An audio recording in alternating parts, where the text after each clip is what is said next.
Hi, I'm going to show you how I cloned a wall of Nanking cherries, which are bush cherries. Come join me in the chaos. Join me in the chaos where the food forest thrives in the joy of growing. Our hearts come alive, embracing the mess. Behind me, you'll see a whole bunch of bush cherries or Nanking cherries. So there's a few different types of bush cherries. I particularly like Nanking cherries because the cherries kind of taste like the little cherry candies you get at the hardware store. So, and they're about the same size too, which is kind of cool. But they're kind of expensive for no apparent reason because they're incredibly easy to grow. I mean, the seeds grow almost true to type. So like you can literally plant the seeds from a Nanking cherry and they'll come out pretty much the same as the parent. And they layer so easy. I mean, behind me is the results of layering. I had 2 bushes on this side. I'm just basically trying to square off the side of my house. That's right. It's trying to square off the side of my house with Nanking cherries. And I just layered the branches. And I feel kind of silly explaining this because it's fairly simple, but I think a lot of people don't know what layering is. And so I'm just gonna explain to you what I did. Let me turn my camera around here. All right, so last year I started with 2. I had a Nanking cherry here, and I had one right here. This one is another one. But you see that there's one coming up. Right here you can see a branch. Over here there's another one coming up. And in the middle there's another one coming up. And all I did is took one of the side branches off of the one over here and the one over here and just simply buried it. Like how this side branch is coming off. And you got to be patient too, because it takes about a year. Like it'll start growing at first, but eventually as this part of the branch is underground, the microbial life and fungi will start slowly eating away at it.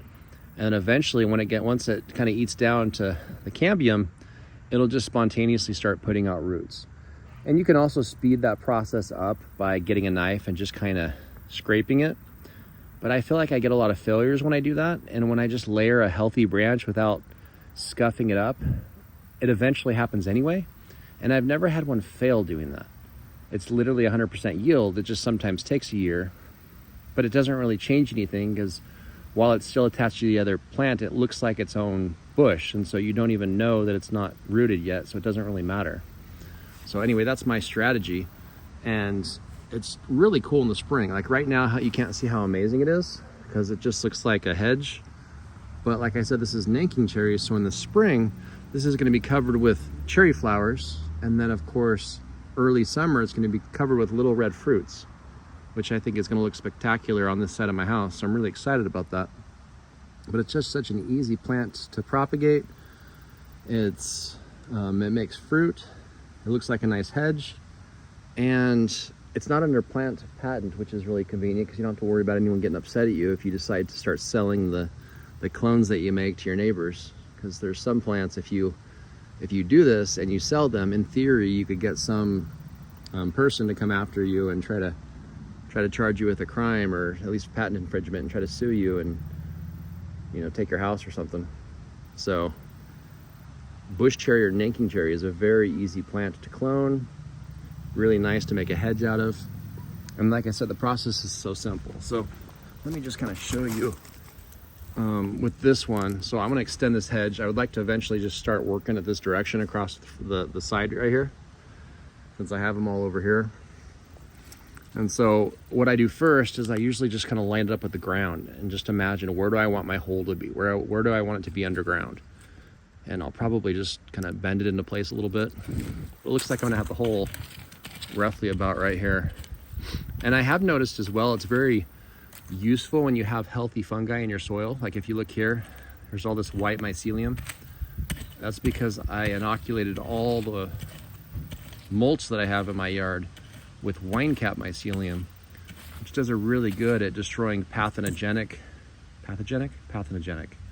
fungi. So the fungi that hurts plants gets munched up by this stuff. This stuff doesn't infect plants. It's not mycorrhizal or anything, but it does break down organic material and it eats harmful nematodes. And what else does it do?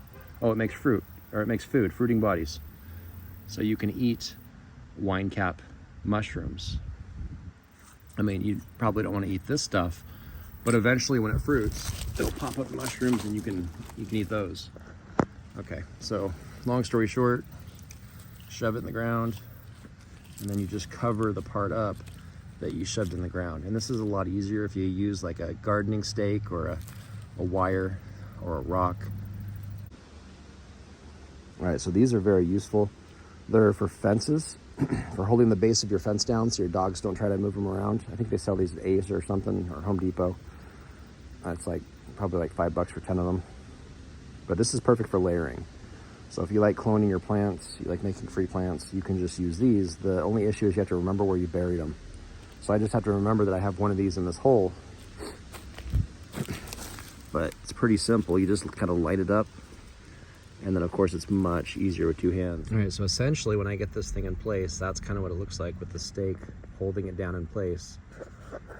And this bend is actually really important too.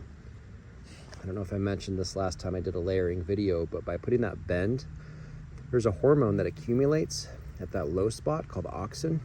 And that's the same, well, it's essentially the same as the rooting hormone that you apply as a rooting hormone. So natural rooting hormone will naturally flow downhill, down a bent stem, like for example on this, because that's in nature. When a stem gets bent down like this and happens to get something heavy on it, that's a way that the plant is able to continue on and survive. So just using science to make natural rooting hormone, and then you just cover it up so that when roots form, they'll, you know, continue being roots. And that's all you got to do to clone your bush cherry. And you can use the same strategy with any plant. It doesn't just have to be bush cherries. Any bush, any plant that has low branches, like right next to here, you'll notice I have black raspberry. Yeah, it works on that too. A little bit differently, but yeah, the tips will root like crazy. But what matters is these expensive plants. Bush cherries are expensive. So instead of buying a whole bunch, you can just buy one and just start cloning it. So I hope this helped you save some money and turn that landscape into food. Thanks for joining me in the chaos. Where the wild things grow and graze in nature's rhythm, letting the seeds we sow. Yeah, the sun will toe of dirt between our toes. God's rules for plants only Father Adam knows.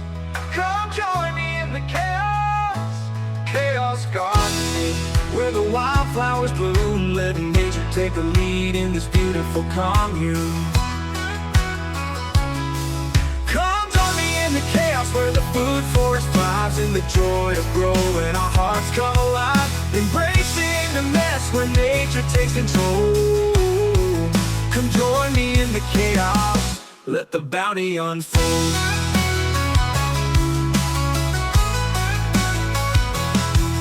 Come join me in the chaos, where the food forest thrives in the joy of growing. Our hearts come alive, embracing the mess where nature takes control. Come join me in the chaos, let the bounty unfold.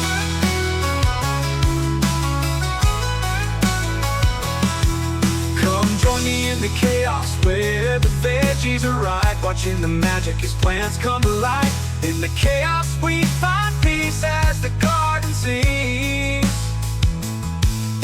Natural selection at work as nature brings. Come join me in the chaos, letting go of control in the symphony of green. Come join me in the chaos, where the food forest thrives in the joy of growing. Our hearts come alive, embracing the mess where nature takes control. Come join me in the chaos, let the bounty unfold.